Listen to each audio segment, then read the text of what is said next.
one of the great things that happened in this past couple of weeks, we have a Man of the Week.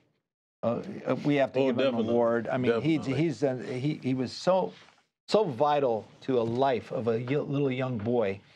That's Rams defensive coordinator Raheem Morris, and he saved the drowning kid. Saved a 3-year-old boy. Yeah, he was so quick to respond, and Jackie, he was, you know, what he was able to do. I mean, kudos goes to this guy. Absolutely. And you know, I mean, it's just amazing how quick he was ready to make a decision and what to jump on it. And you know who I credit? First of all, Damar Hamlin. Yes. Damar Hamlin, you know, we saw him literally die in a football game, and we saw the people in charge of the care of the players during these traumatic times rush in and save his life. Yeah.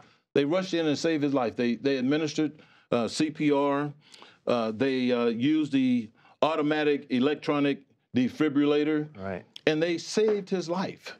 Now look at what has happened since this has occurred.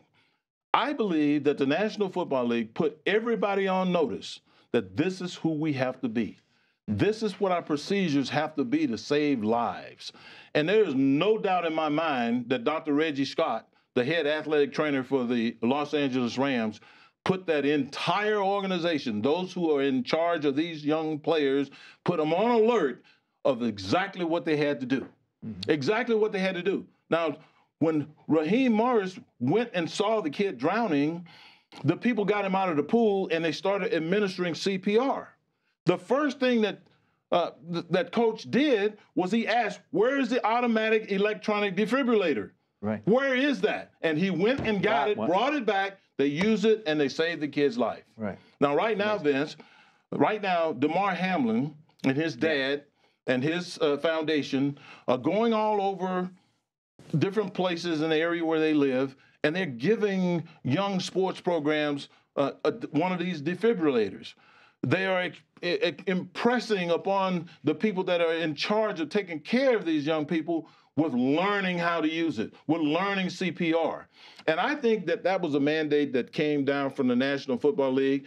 Kudos to the people in Buffalo for saving Damar Hamlin's life, and kudos for Reggie Scott for making sure that all the Ram personnel in charge of these players, because you can never know, it could happen in practice. And a coach might have to step in and save a person's life in practice. Kudos to Reggie Scott for making sure that his people at the Rams are prepared to save lives, and kudos for Raheem for paying attention and then actually stepping into action and saving a 3-year-old boy's life. That's the first of hopefully many that will need to be saved by these courageous men. And I want to take my hat off to the coach for doing that, to paying attention to the details of using this apparatus, knowing that it needed to be there at that critical time, and going and getting it yourself. Yeah. Kudos to you for doing that, and kudos to the entire NFL for putting people on alert to do it. Well, you know, Damar Hamlin has a lot to say about that and about the Buffalo Bills training staff, Jackie, how quick they were to respond on the field at that time. Absolutely. And that's what actually saved his life. And now it's beautiful to see what his foundation has been able to raise enough money to buy a lot of this equipment to pass out and to help people out in the case of need. It's good for the game, Vince. Yeah, it's great. In my opinion, football is the #1 game in our country, bar none. It's the #1 sport in our country. More people watch professional football than anybody else. But think about all the high schoolers and the junior high schoolers and the Pop Warner kids, and think about the college players that are playing at as intense a level as the pros are.